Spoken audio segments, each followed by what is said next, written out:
Tell me about, they could be minor things or mundane things. 3 new things that you learned at that conference. 3 new things. Could be mundane.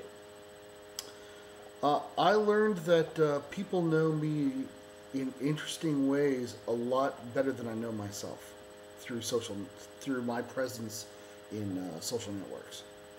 Example, there was a bunch of us who meet. We don't really regularly meet, but we talk on Twitter all the time, and it was presented to me that I have cycles and that people can predict my cycles by the 6 weeks between me quoting Smith's lyrics, and that was really, really odd to me. I mean, it's such a mundane, quirky little observation, but the fact that they could actually get it right and then identify when I'm off the cycle and then ask what's wrong, it again highlights the depth at which you can understand, you can know a person in very focused ways online at 140 characters a message. That's a very, the amount of communication probably equals, comprehensively the amount of communication you have with, fairly close friends or acquaintances, and just in general. But you just don't think about it when you're limited in the scope of a sentence and a half. Yeah. So that I would say that was 140 characters. That was interesting. Meeting people that I've been following for a long time in person, Okay. and reconciling the differences between my preconceived notions of what they look like and sound like and what their attitudes are like versus, the attitudes you get pretty much right. But like Clark Quinn, for example, has a very high tenor voice. Well, not really high tenor, but it's a tenor voice. And I wasn't expecting that. I was also expecting him to be, I don't know, larger, and he was very, I wouldn't say diminutive, but he was thin. He was definitely smaller than me. Right.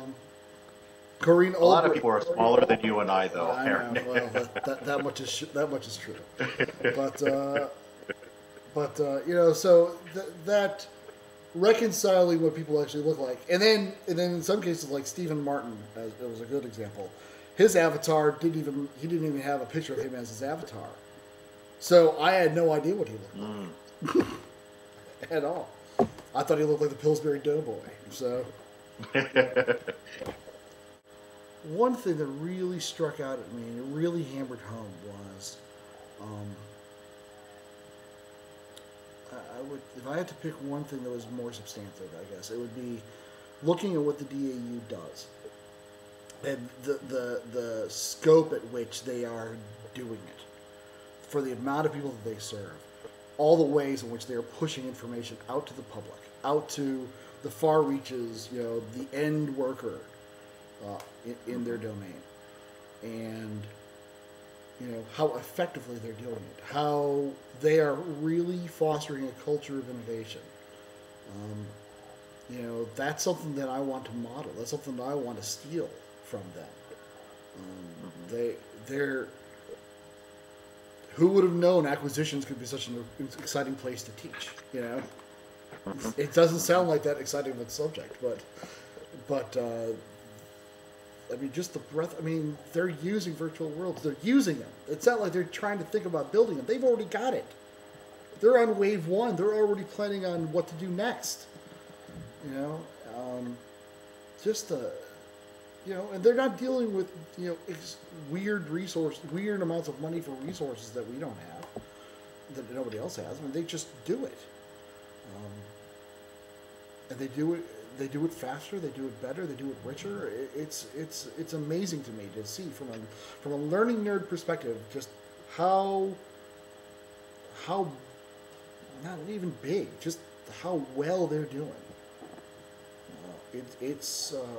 There's a lot of lessons to learn off that.